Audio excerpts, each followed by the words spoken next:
ఏమండి? ఎవరు లోపల? ఎవరు?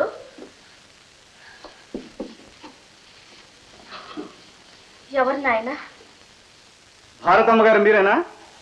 అవును నేనే. మీ అబ్బాయి ఆనంద్. ఏమనాయనా, ఏమైంది? మీ ఆనంద్ని అరెస్ట్ చేయడానికి వచ్చాను. అరెస్టా?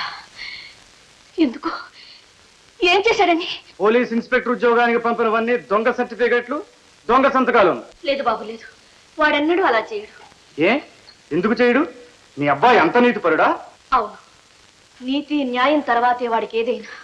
అవినీతి వాడి వంశంలో లేదు. అమ్మా,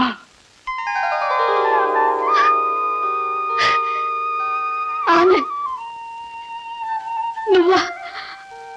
ఎంత కంగారు పెట్టావయ్యా. అంత కంగారులో కూడా నా మీద నీకెంత నమ్మకం అమ్మా. అమ్మా, నేను పోలీస్ ఇన్స్పెక్టర్ అయ్యాను. నీ నమ్మకం నిజం కావాలని, నిలకడగా ఉండాలని నన్ను ఆశీర్వదించమ్మా.